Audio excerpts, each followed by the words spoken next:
Hello friends, welcome to SciTech Galaxy. This is a very beautiful video channel that is going to update us with informations on how things are being done, especially if you're an artisan, if you're a scientist, if you're a technologist or you're an engineer. We are going to touch all these areas, especially programming, computer, and things like that. So, but today we are going to talk about a very important skill that have been causing most of devices around us to be failing. You will see sometimes you see radio, you see electronic devices having the ability not to function well because they are being failed because of lack of what you call a mechanical bond between the components. So today we are going to, in a very few seconds, learn how to bond or how to solder components to PCB. And the devices we are going to use to learn this is a soldering lead, and also we are going to use a soldering iron. This is a USB type that can be up and running within few seconds. So this is what we are going to achieve. We are going to get these things, get them well soldered and well bonded. So the effective way of handling this is what you're going to learn in very few seconds.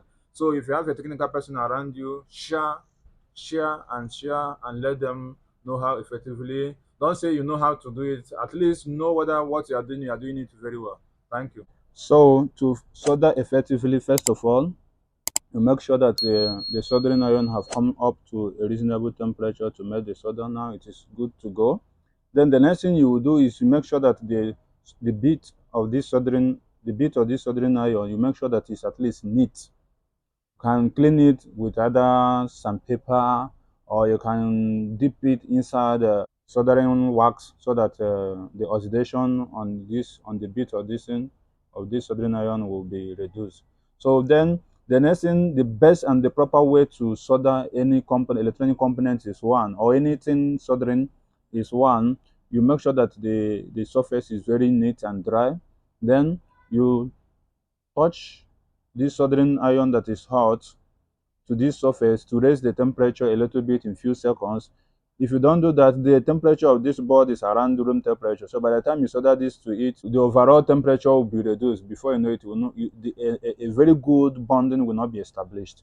So that's why you need to touch it in few seconds. Then you bring the solder and it melts. Few seconds, you remove this one and remove this.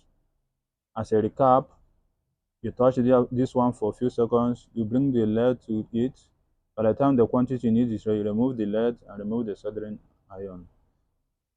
But there are some components that are very sensitive to heat. Those ones you need to do everything quickly. And after doing it immediately, you blow breeze or cool air to the soldering joint to reduce the temperature instantly.